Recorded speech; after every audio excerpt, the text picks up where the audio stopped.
xildhibaano iyo mas'uuliyiinta gobolka Hiiraan ayaa waxa booqasho ay ku tageen degmada Ceel Cali ee gobolkaasi Hiiraan si ay u soo eegaan xaaladda nololeed ee dadka degmadaasi ku nool uu haatan ku sugan yahay. Waxa warkan soo diray Maxamed Khadar Cabdille oo inoo faahfaahinaya.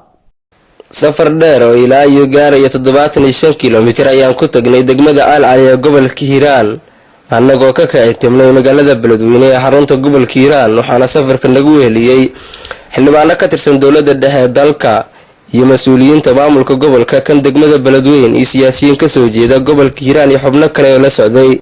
4 saac oo ku jirnay wadada dheer ee xiriirisa magaalooyinka Beledweyne iyo Ceel Cali ayaan ku tagnay degmada Ceel Cali 12 galabnimo. waxaana halkaasi nagu soo dhaweeyay dadka degan degmada Ceel Cali iyo mas'uuliyiinta degmada. dadka lagu soo dhaweeyay magaalada ayaa waxa la hadlay mas'uuliyiintii halkan soo gaartay. Maxamed Ibrahim gudoomiye ku-xigeenka amniga iyo siyaasadda iyo gudoomiyaha degmada Beledweyne Maxamed Cabdi Ismaan Qalaafo ayaa waxa ay ka hadleen soo dhaweynta lagu sameeyay degmada Ceel Cali ee gobolka Hiiraan. bismillaah halkaani waa degmada Ceel Cali oo maanta ugu soo kacay magaalada Beledweyne. waxaan ku nimid si nabad ah waad u jeedaa hadda dhalinyarada waa koox sida hadda dareemayseen magacyo badan ay kala sheegeen way isku wada dhex jiraan. xaqiiqdii waxaan filaa mar dhow inaan kala saari doono garoonka isku tagi doono. anaa meeshan banooni ku dheeli jiro horta maayo inta wax joogo waxaan jirnaa umarna waa diidaya ya marka waxaan filaa inay wax badan aan ka qaban doono waa deegaan oo mar dhow gacanta soo gala. xaqiiqdii waxaan filaynaa insha Allah taala inaan horumar ka sameeyo doono bulshada si ugu helan waad arki kartaan dhalinyaradeedii hablaheedii dumarkeedii odayaasheedii waxooda dhan say maanta dhan noo soo wada dhaweynayeen saaki markaa soo baxnay ilaa hadda qorraxda taagan yihiin aad iyo aad ayay u mahadsan yihiin. kadib waxaan idin mahad celinaynaa kulankiinaan qaaliga ah oo shaqadeennii xilligii shaqada hadda lagu jiro aad ka soo baafayseen inaad la kulantaan darteed mas'uuliyiinta sare heer qaran heer gobol heer degmo oo ka timid degmada Beledweyne iyo Muqdisho. munaasabadan qaaliga waxaad aad u faraxsanahay degmada Ceel Cali maanta aan joogno laga xoreeyay kooxdii al-shabaab oo 8 sano maxaa waay afduubka ku haysatay. ilaahan uu mahad celinaynaa marka hore. marka labaad xoogga lagu saaray ilaaha iskala ka sokow adinka qalbigiina iyo xooggiina iyo ciidamada walaalaheena Itoobiya ay kuwa Soomaaliya ka saaray maxaa degmada Ceel Cali. degmadan wax badan ayay gumeys ku hayseen qolooyinkaasi hadeerna waxaan leenahay waa laga faa'iiday. sidoo kale xildhibaan Daahir Amiin Jiisow iyo xildhibaan Maxamed Maxamuud Goodir oo safarka nagu heliyay ayaa waxa ay ka hadleen soo dhaweynta loo sameeyay iyagoona ku booriyay dadka degan degmada inay isku tashtaan. Allahu akbar walillahi alhamd. saarax badbaada ma aaminsanayna la shahaadan karo laakiin waxaan idin sheegayaa in dad muslimiin ah waxaan umaleynaa geedkan markuu dhilinayo ka hor ayay dadka reer Ceel Cali ahaayeen muslimiin dad muslimiin qaalis ah ilaahay rasuulkiisa yaqaan ayaan nahay laakiin ayaga uma qorro qoladii meesha laga saaray. waxaan rabaa reer Ceel Cali markuu ugu horeyso waa salaamayaa. waxaan ahayn xildhibaanadiinii oo idin yimid waana idin la joogi doonaa hadduu ilaahay yiraahdo. dhulkeena waa ballaariyahay waad ogtihiin meelo badan oo kale aan tegi doonaa. waxaan idin sheegayaa 2 arrin oo muhiim ah. arrinta koowaad degmada kaliya ee maanta xorku waa gaal jecel waa degmadan. meesha in laga xoreeyo dhulka gaal jeceloo hersanna waa mahalkan way.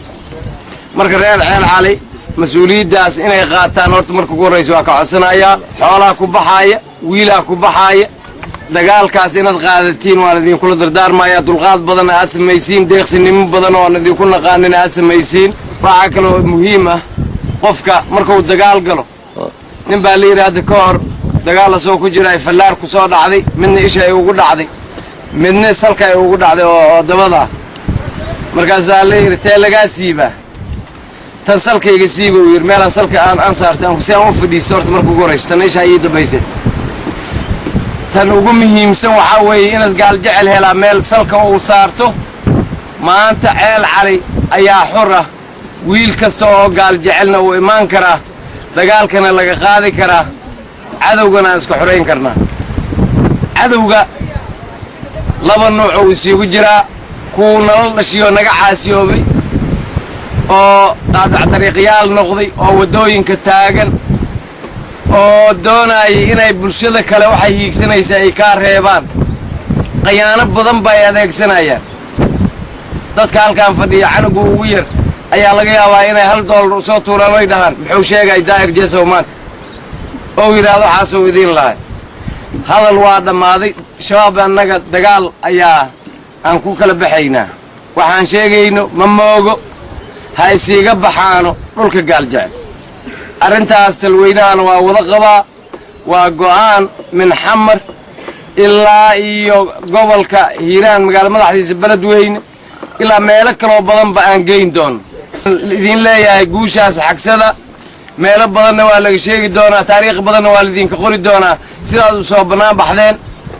27 sano ku dhowaad saar maan dheel maal dhawaad meeshaasaan saar ku dheel maqashaanaana ma aqaane saan u kawey laakiin muhiimadda ugu weynaa waxay tahay dadka in la argagaxigiyo waxay ku shaqaystaan inay tahay qof aan la biraynaa qof aan la birayaa la maqlaa bas waa la kala haadaa 4 wiil ay imaanayso 4taas waxay qaadanaysaa hantidii halkaan tiili weli meesha wax laga qaadaa waa la soconaa guri kasta lacaga la saaray qof kasta lacaga la saaray dukaan kasta lacaga la saaray waxyaabo fara badan oo halkaan laga qaadaa jirto ilaa iyo hadda wax lagu soo celiyay ma jiraan wixii laga qaado wax lagu soo celiyay ma jiraan waddankan dada u yimid oo madax ka ahaa wax madax ka ahaa mid ku jiraan idinku jiraan maanta annaga waxaan u nimid waxa waaye waddanka idinkiina u talisaan wiilkiina inuu difaaco hantidiisana idinka ay yeelataan waxaad leedihiin haddaad qof kale u hibaynaysaan oo aa ogolaanaysaan arrinkaasi waxa weeye mid idinka idiin taallo tani ayaa waxa ay noqonaysaa markii ugu horreysay ee xildhibaano ka tirsan dowladda dhexe dalka iyo mas-uuliyiin ay tagaan degmada Alcali ee gobolka Hiiraan oo dhawaantan lagala wareegay xarakada al-shabaab. Maxamed Qadar Cabdulle, TV-ga caalamiga ee Somali Cable, degmada Alcali ee gobolka Hiiraan.